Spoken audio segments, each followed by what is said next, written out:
fourth unit called transport layer. So before we move ahead to transport layer, so far we tried to understand the first three layers of TCP/IP model, namely physical layer, data link layer, and network layer. In the last unit, we were talking about how forwarding and routing functions is implemented. Then we tried to understand the IP address, current version IP and IPv6. Along with that, we also tried to learn about ICMP. So in this unit, we will be trying to understand what is a transport layer, what are the services provided by the transport layer, what do we mean by multiplexing and demultiplexing transport layer, then one of the two protocols of transport layer which is related with connectionless transport called as user datagram protocol. Then what do we understand by principles of reliable data transfer? If we understand this, then we can apply the concepts to the second type of transport layer protocol called transmission control protocol, which is a connection oriented transport layer protocol. In this topic, we will try to understand the segment structure of the transmission control protocol.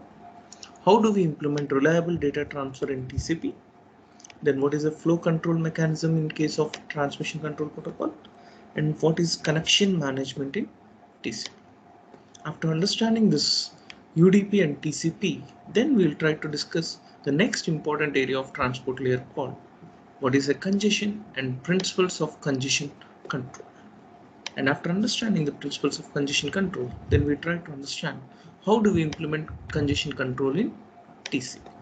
So these are the things that we would be trying to cover in this unit number 4, which is transport layer. So let us begin with what are the different services provided by the transport layer of TCP/IP model, right? So we people know a TCP/IP model basically consists of 5. When you treat physical and data link together, it's in first layer, combination of physical and data link. Then we have network layer. Then we have transport layer, followed by a combination of application, in which itself we are combining our session and presentation layers. So in the first 3 units, we were discussing about physical layer, data link layer, and network layer. Let us try to understand the transport layer in this unit. Let us try to recollect that data link layer of your TCP/IP model is responsible for node-to-node delivery. And to implement this node-to-node delivery, it is using a type of address called MAC address. The next layer, which is network layer, is responsible for implementation of end-to-end delivery. And for this, it is using an IP address. Now, but actual application or communication which we are talking about is not about node-to-node or end-to-end, but it is a process-to-process delivery. Suppose I am using a mobile phone in which I am doing a WhatsApp chat with a particular friend of mine who is located far away from me, in which I have to use a number of intermediate routers. So here, this is my source and this is destination. So I have used 2 intermediate routers. So what is the node-to-node delivery? It is a delivery between source to R1, then R1 to R2, and finally from R2 to destination. Whereas end-to-end delivery refers to communication from source to the destination. But do we need that the data transmits only from the source host to destination host? No. Actually, we want the communication to be happen from the source host transport application to destination host application. And to implement that, the layer which is responsible is transport layer. The type of delivery committed by transport layer is called process to process delivery. So that is, a transport layer provides a logical communication between the application processes which are running on the different host. So transport protocol running and systems. So what is thing that is happening at the sender side, and what do we find things happening at the receiver side? At the sender side, what are the message we are getting from the application layer received by a transport layer, and it tries to divide that data into smaller units called segments, and that segments will be forwarded to the network layer. At the receiver side, the segments which have been forwarded through the network layer will be received, and at the transport layer of the receiver, the segments will be again combined back into a message which is generated by the application layer, and then it is forwarded to the application layer of the receiver. So this first particular function of transport layer is called process to process delivery. Then the next function which is performed by transport layer is called reliable transmission of data. So in your network layer, we have learned that our network layer and its protocol IP will try to provide us the best effort delivery. Then how do we get reliability to the data which we transmit? So the layer is responsible to provide reliable transmission of data is transport layer. In transport layer, when we have two different protocols used, but when reliability is required, we are going to use an connection oriented transmission control protocol. So for reliable transmission of data in a network, we have to use a connection oriented protocol called TCP in the transport layer.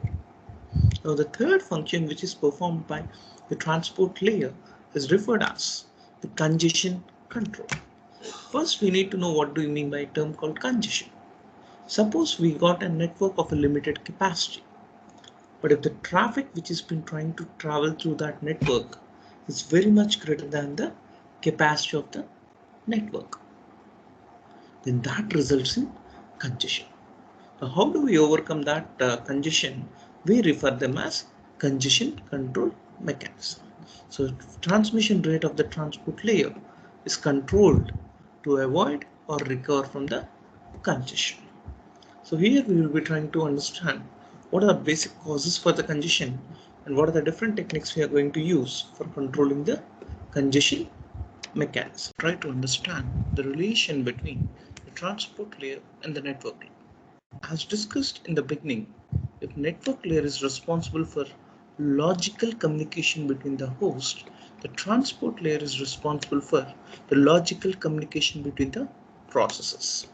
So what exactly the transport layer tries to do is it relies on, it enhances the network layer services. If your network layer is able to make you reach till the destination, your transport layer will be make not only to reach the destination device, but it will be helping you to reach to the concerned application or process in that destination device. So let us look and brief overview of the transport layer in your internet. As said in the beginning, in transport layer, we have more than one set of protocols. So what are the majorly available transport layer protocols are TCP and UDP. So when your requirement, here you could find this is your source and this is your destination, and in between you have a number of intermediate nodes. But our requirement is we have to transmit from the transport layer of the source to the transport layer of the destination, which means that is a process to process delivery. And to implement that, we use two set of protocols. The first one is reliable in order delivery connection oriented protocol called TCP, and this has the features of error checking, implementing a congestion control, flow control, and connection setup. So before we transmit the data, a connection has to be set up in the TCP. Here it will be implementing error checking, and it is also having congestion control and flow control process. When you don't require all this connection setup and all other formalities, all that you require is a process to process delivery and a simple error checking. Then The protocol we have to use is called user datagram protocol, which is an unreliable and unordered delivery. Means the data here will be flowing in the different directions. So it's a simple like an it's an extension of your IP protocol of your network layer, and what all the feature you are adding is error checking using checksum will be available in UDP. Here you will not have any flow control or congestion control, and you will not daily guarantee any kind of particular bandwidth, and also you will not guarantee for any amount of delay. All we are trying to provide through UDP is an end-to-end or a process-to-process delivery using, and also an error checking phenomenon. Okay, right. So these are the basic things that we need to mention under the services provided by transport layer. Next, we will try to understand what do we mean by multiplexing and demultiplexing in transport layer. So we have already known that multiplexing is a process in which we try to combine multiple inputs and try and move them or as in combined input, and again at the receiver this combined input has to be split into the respective outputs. So combining of multiple inputs into a common input, here we refer it as a multiplexing process. Here A is getting some data to transmit, B is getting some data to be transmit, and multiplexer we are trying to combine the data from A and B. And once you reach to the destination, we're trying to split the respective data for A and B separately. So how do we implement multiplexing and demultiplexing process in transport layer is our next topic of interest. So extending the host-to-host delivery provided by network layer to process delivery is basically called as transport layer multiplexing and demultiplexing concept. Here, the application layer of your source is the one which actually generates the data through its process. And data from the process is forwarded to the transport layer through a socket. So socket is trying as an interface between the application layer process and transport layer. So we need to know that socket is kind of interface between the application layer and transport layer, and the process in an application layer is the one which actually is generating the data. Now in this diagram we could find the two sources are trying to communicate to the destination, or these are called as clients which are trying to connect themselves to the server. Fine.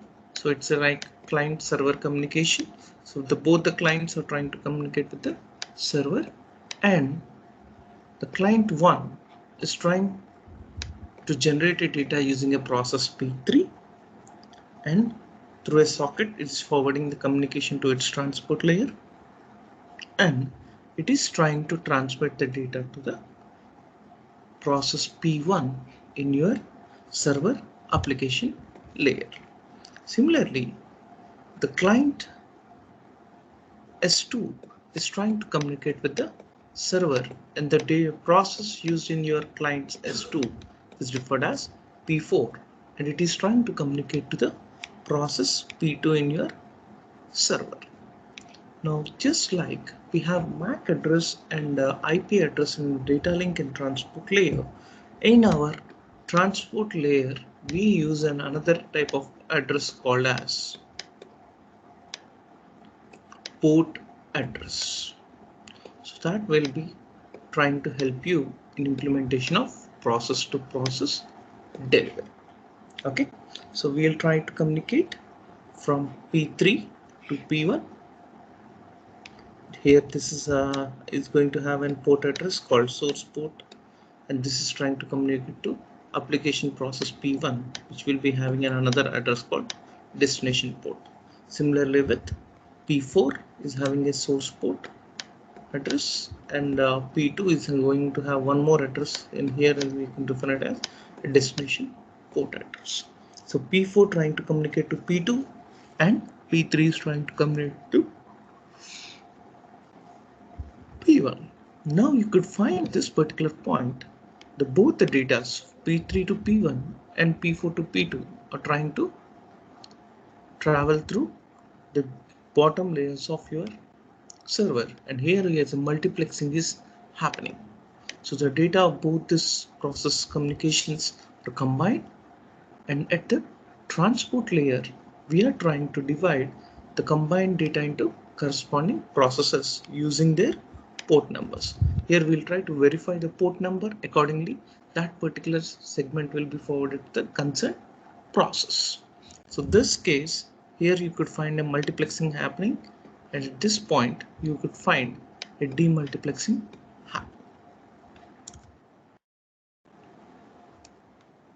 So multiplexing is at the sender. So we can handle data from multiple sockets. For instance, in this case, what are the multiple sockets? Data from P4 and data from P3. They are combined with the corresponding sockets, and we are adding in transport header, and this is being used for the demultiplexing. So the combined data will be split to the corresponding P1 and P2. So demultiplexing is mentioned is happening at the receiver end, and this info which we have added will try to separate the data into corresponding P1 and P2.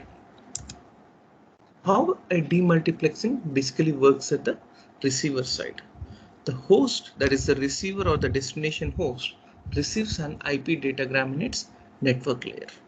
So each datagram which we have received at the network layer of the receiver will have the source IP address, means the device which have sent the data, the destination IP address, that is its own IP address, and each datagram received by the receiver carries one transport layer segment. What are the contents of that segment is that each segment in its header consists of the source port number and destination port number. The source port number indicates the application process which have generated the data, and the destination port number will indicate the process in the to which the particular data has to be sent. So your receiver host uses the IP address as well as the port number to direct the segment to an appropriate socket. In general, the format of a TCP or a UDP segment is shown in this figure. Now, how many types of demultiplexing is implemented? So we have two types of demultiplexing implemented.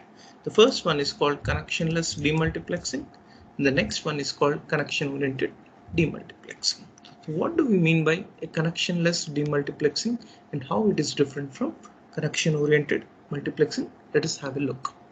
So when creating a datagram to send it into a UDP socket, what do we need to? So we are getting data from transport layer to the network layer. So the data in the transport layer, you can refer it as a segment, and the segment is actually framed from the socket which is connecting application layer and transport layer. So the UDP socket, which means nothing in case here we are talking about connectionless, so we are talking about UDP. So what are the contents of that particular socket we have been trying to transmit through datagram is actually consisting of source port number and destination port number. Now why these things are included? Let us wait and discuss. So whenever the receiver host receives the UDP segment, it will check the destination port number. For instance, in the previous case also you find we have two processes at the receiver, and once looking at the port number, here it is having one port number assigned and this is assigned with another port number. And depending on the port number which it is concerned, that will be forwarded to the concerned processing the receiver. So the receiver checks the destination port number and directs the particular segment. So IP datagrams with same destination port number but different source IP address and source port numbers will be directed to the same socket. In connectionless multiplexing, what is happening is if both the devices earlier which we are talking about, the P3 and P4, Both of them are trying to communicate to a single process, not two different processes. Here if you're having a single process, so both of them are going to transmit to the same socket. So if your destination port number is same, we are going to use the same socket. And sir, your destination port number is sufficient to reach to the destination, then why we are using a source port number is sometimes the destination has to reply back to the source. So unless we know to whom that particular data has to be responded back, we cannot complete the communication. So that is the reason why along with the destination port number, we're also including source port number. Okay. So for giving an appropriate reply to the appropriate process along with destination process, we also need to include the source port. Okay, so here P3, P1 and P4. So both P3 and P4, which are the source host, are trying to communicate, and both of them are given with particular port numbers. So what are the port numbers assigned to this application process P3 and P4 is? P3 is given an port number 9157 and P4 is given an port number of 5775, and both of them would like to communicate to a server with a port number 6428. So if the communication is from P3 to P1, so what will be the source port? 9157 and the destination port will be 6428. So this has been shown in this slide.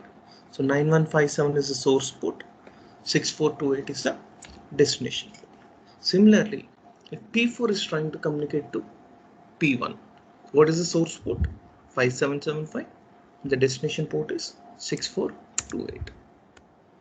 In case if you are talking about a reply from P1 to P3, so P3 has sent a request to which P1 want to reply. Now the source port will be 6428 and the destination port number is 9157, which is mentioned in this case. Now let us look at a communication between P1 P4. First, P4 would like to send data to P1. So the source port is 5775, destination port is 6428. Similarly, then in case of other, we will have the reverse scenario. So far, what we have looked is a connectionless demultiplexing that is happening, where if the receiver port process is same, we're using the same set of socket. Okay, and while transmitting, the only two in contents which you are including are source port number and destination port number. But coming to the connection oriented demultiplexing, not just two inputs, totally we have to include four inputs, which is a four tuple. What are the inputs to be given are a source IP address, then a source port number, so not only the device which is generating, its concerned process port number, the device to whom you are communicating indicated with destination IP address, and the application process of the destination to whom you are trying to communicate. So we have to include the four total addresses: source port address, source IP address, destination IP address, and destination port number. And the receiver uses all these four values to direct the particular segment which it is received to the appropriate socket. Okay, so server host may support many simultaneous TCP sockets. So it may be receiving from one device at the same time it may be receiving the data from the other device also. And each socket here is identified by its own port type. But there is a small difference compared with connection oriented and connectionless. There, if both processors are trying to communicate to same server process, we are using the same socket. But in this case, when you are trying to communicate, two sources trying to communicate to the same process, but we are going to have separate sockets. So we are going to have different sockets for each connecting client. Look at this. Here P3 is trying to communicate to P4 and P6 is trying to communicate to P2. Similarly with P3 is trying to communicate with P5. Now this case is similar to what we have learned in the previous case. So P3, the source port number, and 91 source port, the destination here, the source is A. So the source IP port of A and the IP address of first device is A and its port number is 9157. Next, it is trying to send to a server with a port. This B is the IP address of, as mentioned here, the IP address of the server is IP address B, and P4 is the application to which it tries to communicate, and the address of that particular P4 is 80. Okay, next. In this case, P5 and P6, we could find P2 and P3 are trying to communicate, but the source address of this device is C, but the corresponding port numbers are 5775 and 9157. But the destination IP address is still B and the port number is also 80 because all three of them are trying to connect to the same process. But what is the difference here is, though the port number is same, we are trying to assign different sockets to each of the process. This is a major difference between connectionless and connection oriented demux. There we have separate here we have separate sockets, whereas there case we will be using the same set of sockets. All the destination address IP address is same B, the destination port address is 80, but we are using different sockets. So this is one of the major difference between connection oriented and connectionless demultiplexing. And here you could find a threaded server. So where you are trying to connect all these sockets to a single process. Okay, there we have mentioned as P4, P5, P6. Here all we are threading into a single process, but we are using different sockets. This is called a threaded